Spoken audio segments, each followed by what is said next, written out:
What's up, guys? It's Teacher Jacob here with another read aloud. Today we're going to be going and reading two Dr. Seuss books. One is There's a Wocket in My Pocket, and the other one is If I Ran a Zoo. I hope you guys had a great weekend, and I hope you guys enjoy these two books. I hope you guys are doing your daily affirmation every day. You're stronger than you seem, braver than you believe. You're braver than you believe, stronger than you seem, and smarter than you think. I messed up right there for a second, but yeah. Anyways, I hope you guys enjoy. If you guys have any pictures you'd like to send them up to the email that's right here. But right now, just grab a piece of paper. I drew a picture, but it's not done yet, so I'm going to be showing you guys it tomorrow. Grab a piece of paper, get some pencils, colored pencils out. Think about what you want to draw, or just start drawing. Draw for anybody. You can draw for your parents, draw for me, draw for yourself, draw for your brother, draw for your sister, draw for your cousin, draw for anybody. But here's the first book. There's a Wocket in My Pocket, Dr. Seuss, book of ridiculous rhymes. There's a wocket in my pocket. Did you ever have the feeling there's a zamp in the lamp? Or a nink in the sink? Or a wasset in the closet? Sometimes I'm quite certain there's a jerton in the curtain, and when I hear a talk, I know his lock's behind the clock. And that Zelf up on that shelf, I have talked to her myself. I like the Zabel on the table, and the Gare beneath the chair, but the Bofa on the sofa acts if he doesn't care. I like the Geeling on the ceiling, and the Zauer in the shower. And the nutboards and the cupboards, I do like them a lot. But that toothbrush on my toothbrush, well, some are nice, but he is not. The yeps on the steps are always fun to have around, and so are many, many other friends that I have found. Like the teller and the neller and the geller and the deller and the beller and the weller and the zeller and the seller. There's a yodel in the bottle whom I do not wish to keep, but the Zillow on my pillow always helps me fall asleep. And that's it. I'm gonna read that one more time just because it was pretty fast. There's a Wocket in My Pocket by Dr. Seuss, book of ridiculous rhymes. Did you ever have that feeling there's a zamp in the lamp? Or a nink in the sink? Or a wasset in the closet? Sometimes I am quite certain there's a jerton in the curtain, and when I hear it talk, I know his lock's behind the clock. And that Zelf up on that shelf, I have talked to her myself. I like the Zabel on the table and the chair and the Gare beneath the chair, but the Bofa on the sofa acts if he doesn't even care. I like the Geeling on the ceiling and the Zauer in the shower. And the nutboards and the cupboards, I do like them a lot. But that toothbrush on my toothbrush, well, some are nice, but he is not. The yeps on the steps are always fun to have around, and so are many, many other friends that I have found. Like the teller and the neller and the geller and the deller and the beller and the weller and the zeller and the seller. There's the yodel in the bottle whom I do not wish to keep, but the Zillow on my pillow always helps me fall asleep. And that is There's a Wocket in My Pocket by Dr. Seuss. What's up, guys? If you're just now joining us, we are reading two children's books. It's my duty as a special paraeducator instructor working remotely from home. I do 2 read aloud books a day, and I post them on YouTube. What's up, guys? Thank you for joining. Yeah. Book number 2. If I Ran the Zoo by Dr. Seuss.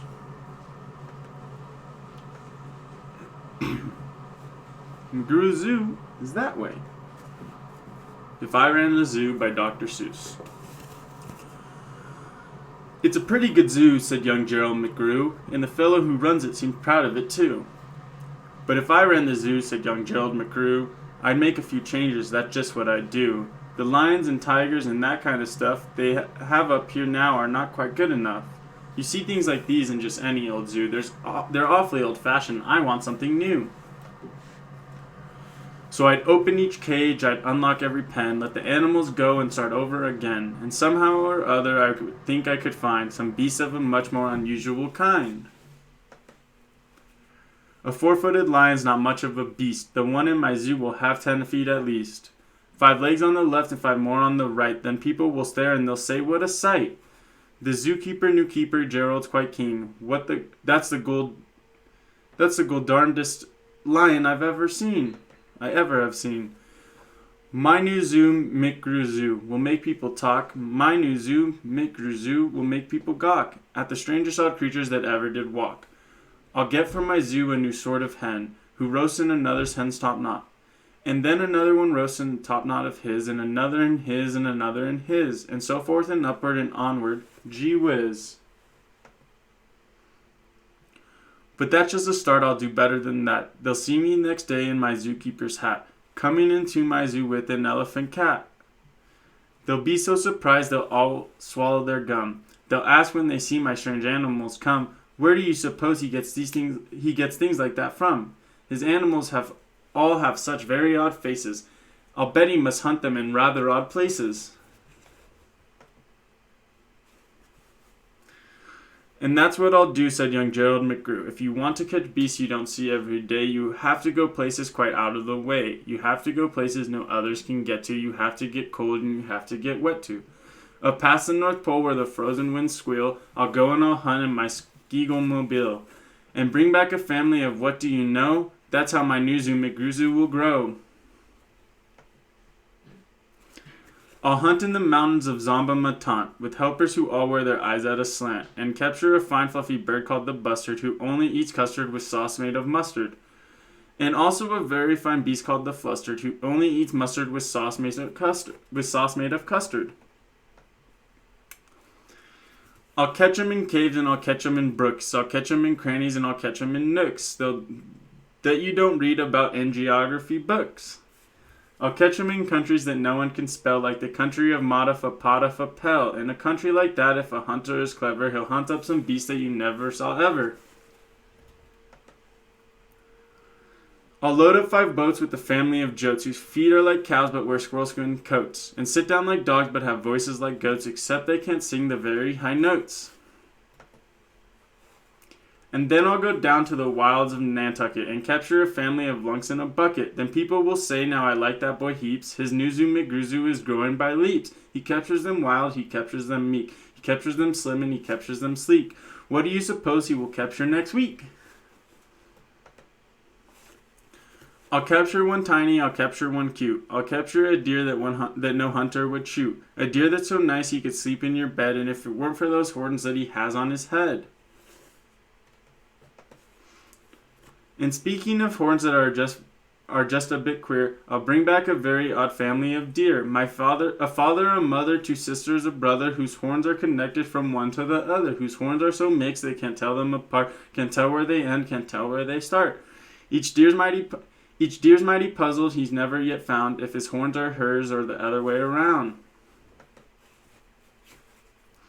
I'll capture them fat and I'll capture them scrawny. I'll capture a scragglefoot mulligatawny, a high-stepping animal fast as the wind from the blistering sands of the desert of Zend. The beast is the beast and the brave chieftain rides when they want to go fast to find some place to hide. A mulligatawny is fine for my zoo, and so is a chieftain. I'll bring one back too.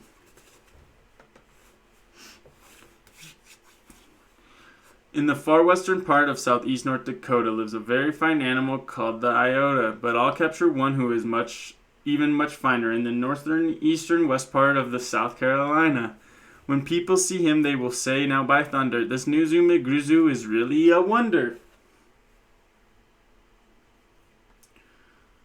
Whew. What's up, guys? If you guys are just now joining, we are reading If I Ran a Zoo. There's a Wocket in my pocket.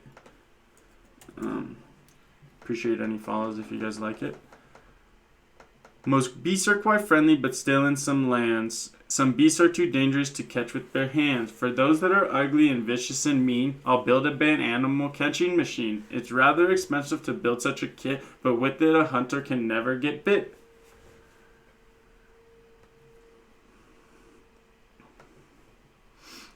A zoo should have bugs, so I'll capture a thorough, whose legs are snarled up in a terrible snarl. And then I'll go out and I'll capture some chugs, some keen shooter, mean shooter, bean shooter bugs. I'll go to the African island of Yurka and bring back a tizzle top tuft mazurka, a kind of canary with quite a tall throat. His neck is so long if he swallows an oat for breakfast the first day of April, they say it has to go down such a very long way. Then it gets to his stomach the 15th of May. I'll bag a big bug who is very surprising, a feller who has a propeller for rising and zooming around making cross-country hops from Texas to Boston with only 2 stops. Now that sort of thing for a bug is just tops. And when I've caught him, then the next thing you know, I'll go and I'll capture a wild tic-tac-toe. With X's that win and with zeros that lose, he'll look mighty good in the zoo of McGrew's. I'll bring back a gusset, a gherkin, a gasket, and also a gooch from the wilds of Nantasket. And 8 Persian princes will carry the basket, but what their names are, I don't know, so don't ask it. In a cave in Khartoum lives a beast called the Natch. There's no other hunter's been able to catch. He's hidden for years in his cave with a pout, and no one's been able to make him come out. But I'll coax him out with a wonderful meal that's cooked by my cooks in my cooker mobile. They'll fix up a dish that is just to his taste. 3 chicken croquettes make of library paste, then sprinkled with peanut chunks pickled and spiced, then baked at 600 degrees and then niced. It's mighty hard cooking to cook up such feasts, but that's how the new zoo McGrew gets beasts. McGrew gets beasts. Well, these are tongue twisters.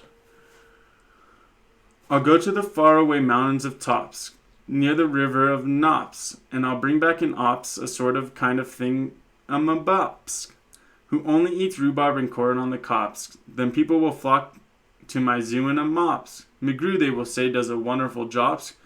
He hunts with such vim and he hunts with such vigor. His new zoo, McGrew Zoo, gets bigger and bigger.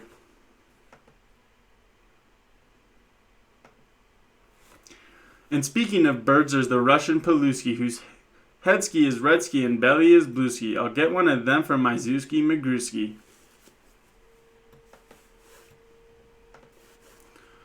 Then the whole town will gasp why this boy never sleeps. No keeper before ever kept what he keeps. There's no telling what that young fellow will do, and then just to show them I'll sell to Katru, and bring back an Itchka, a Preep, and a Prue, a Nurgle, a Nerd, and a Sea Sucker too.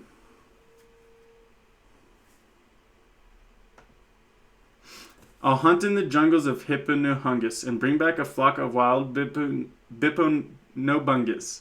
The Bipponobungus from Hippononungus are better than those down in Dipponodungus, and smarter than those out in Nippononungus, and that's why I'll catch them in Hipponohungus, instead of those others in Nungus and Dungus. And people will say when they see these bips bounding, the zookeeper, new keeper, simply astounding. He travels so far, would you think he would drop? When do you suppose this young fellow will stop? Stop? Well, I should. But I won't stop until I've captured the Physima dill, the world's biggest bird from the island of Gwark, who only eats pine trees and spits out the bark. And boy, when I get him back home to my park, the whole world will say young McGrew's made his mark. He's built a zoo better than Noah's whole ark. These wonderful, marvelous beasts that he chooses have made him the greatest of all the McGrewses.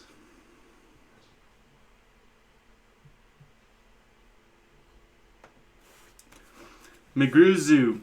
Wow, they'll all cheer.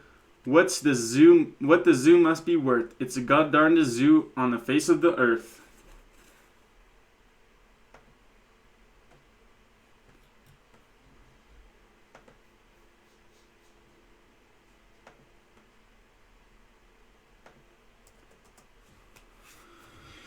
Yes, that's what I'd do, said young Gerald McGrew. I'd make a few changes if I ran the zoo.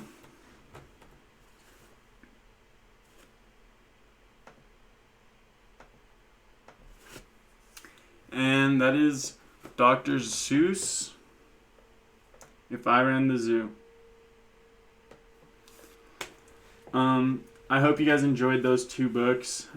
Thank you guys to the 58 viewers that are in here right now watching. Really appreciate it. Any follows, subscriptions, or anything is very grateful. I'll be posting this on YouTube shortly. If you want to send me a link of the drawing, please send it to this. I do want you to know, like someone named Hassani Simp, if you do send me that image, I will be reporting you and you'll get your account shut down because, come on, man. But anyways, you're braver than you believe, you're braver than you believe, stronger than you seem, and smarter than you think. I hope you guys enjoyed the teacher read aloud, and I'll see you guys tomorrow. Thank you.